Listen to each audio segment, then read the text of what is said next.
dating PDL at HIB o HBI.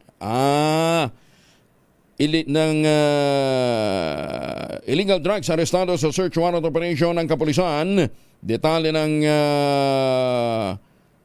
HBI, high value individual.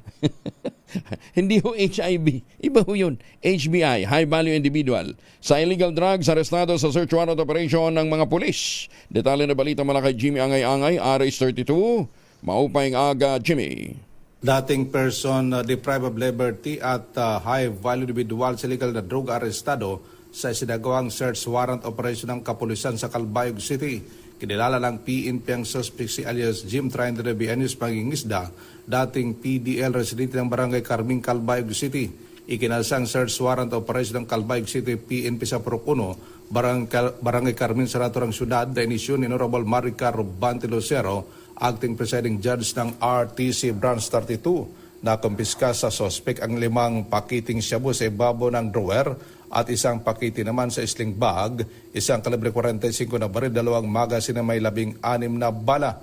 Kaso laban sa posisyon ng illegal na droga, baril at mga bala nihain na laban sa suspect. Wala dito sa DYVL Action Radyo Tacloban, ito si RH32 Jimmy Angay-Angay para sa DZRH. Una sa Pilipinas, una sa Pilipino. Daghang salamat, Jimmy Angay-Angay.